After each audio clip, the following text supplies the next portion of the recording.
The Lincoln long wool can be traced back to the 18th century when it helped play a major part in the county's wool trade. I caught up with Louise Fairburn of the Risby flock, who is passionate about long wools.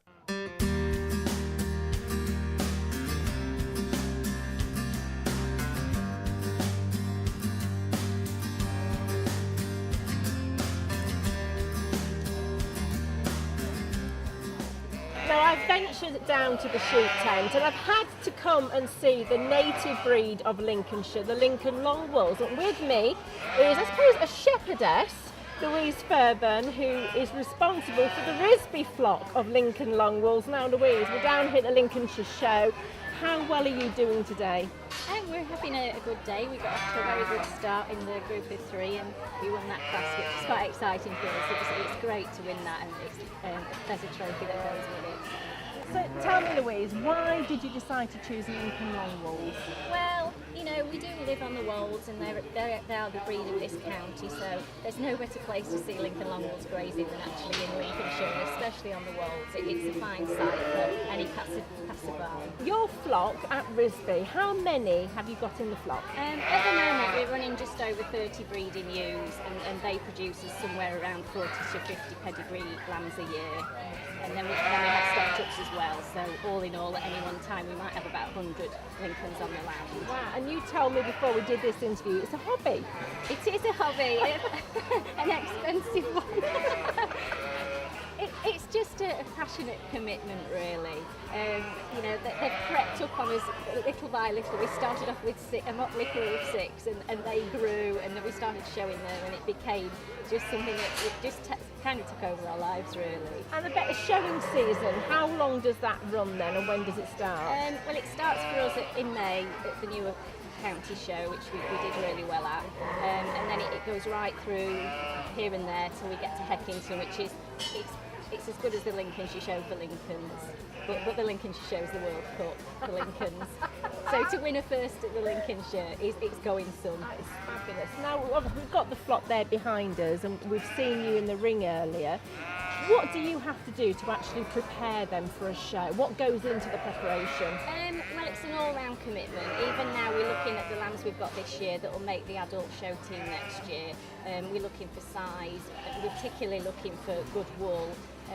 That carries a lot of points in the show ring. So we're looking for sheep that have got a really broad and long staple with a lot of gloss, you know, really greasy wool. Okay. And we've got some products here as well. Do you make some of the things that we can see here as well? I actually make all of the things in my spare time.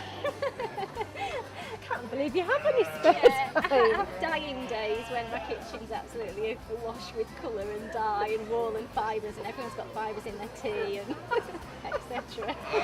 Your passion went through to your wedding as well, with the wedding dress that you actually made from your own flock's wool. With a little bit of help, yeah. I was mad enough to design a dress from wool just as a way of really increasing the profile of it, because it's a fantastic commodity. Not just Lincoln long wool, but all British wool is a fantastic and quality product that we really, really do underutilise. And I wanted to tell the world that we didn't just have to use it to, you know, knit our own jumpers. We could make something actually quite impressive. It's amazing. Yeah. Right, well, good luck. And obviously you've got a prize winning flock. It's nice to see that people are obviously passionate about native breeds. Yeah, thank you very much. Another highlight of the Lincolnshire show was the Knights of the Damned and their medieval jousting display. They've been a hit in Lincolnshire year on year, and we sent our very own knight, Sean O'Toole, to find out what the team have been up to.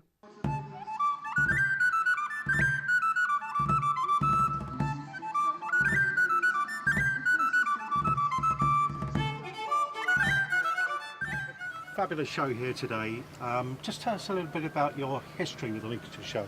Well, we're privileged to be asked. This is our 4th year running, and the first 3 years we were in the countryside arena, and we've been promoted up to the main arena this year.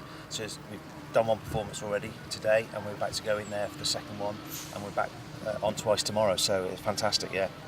I mean, it's a good crowd anyway. I mean, numbers-wise, you know, what is it, 70,000 people over 2 days. So with Knights of the Damned, we perform all over the UK. You know, we got 57 shows this year, and this is by far the biggest one that we are doing. So, yeah, great people, you know, good audience. Showing there's such a big hedge between us and the people watching, but we're trying to get over the fences and get amongst them really. So, Robert, you're local from here. I'm from Highcombe, yeah. How do you feel about performing in front of your sort of home crowd, hometown? I actually love it. So I get all texts and Facebook messages, and it was scary because I wasn't going to be here, was I? Because I was meant to be filming. So I was a bit gutted. I'm going to miss my local show, but the filming's been put back. So, hooray, here I am. I've been a professional stuntman for 14 years now. Over 50 films, you know, the start of this year, Bond, Skyfall. I've done 3 Harry Potter films, Kick-Ass, Wrath of the Titans, one of the Pirates of the Caribbean, a Star Wars. You know, I've ticked a few boxes really. It's been pretty full on for the last 5 or 6 years, and about 2 years ago I got promoted to the next level, so I'm kind of moving up to stunt coordinator. In this team, Knights of the Damned, you know, we're not reenactors. We are professional stunt performers. This is a full-time business because there's 3 elements of the show that work, or needs to work. You need the action right, you need the commentary right, and you need the music right. And I like to think that we've got all those together at this time. One of the county's famous buildings, the Lincoln Cathedral, had a presence. I met the works manager to find out how important it is for the cathedral, but also to find out about the Jubilee Crown stone.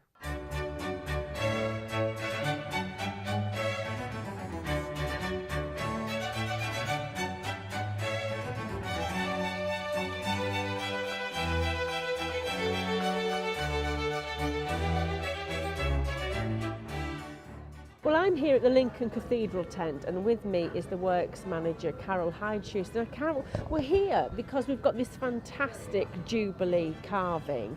Just tell us a little bit more about this. Who carved it, first of all?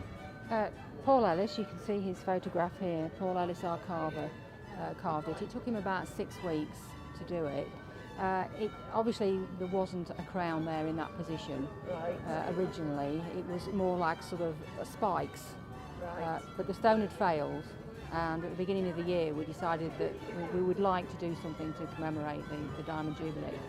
And Paul actually sort of came up with the idea of doing the crown. I thought we might sort of do an inscription, but he said, oh, this stone actually lends itself to do the crown. So it was sort of the carver's idea to do that, which we all agreed, the chapter agreed and everything.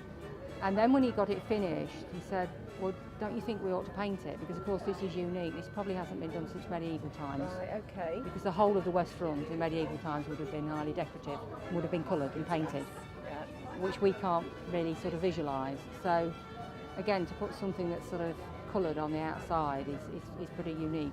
Now we can see as well, you've got a picture there showing exactly where the Jubilee Crown's going to be in situ. You can see it there in the red.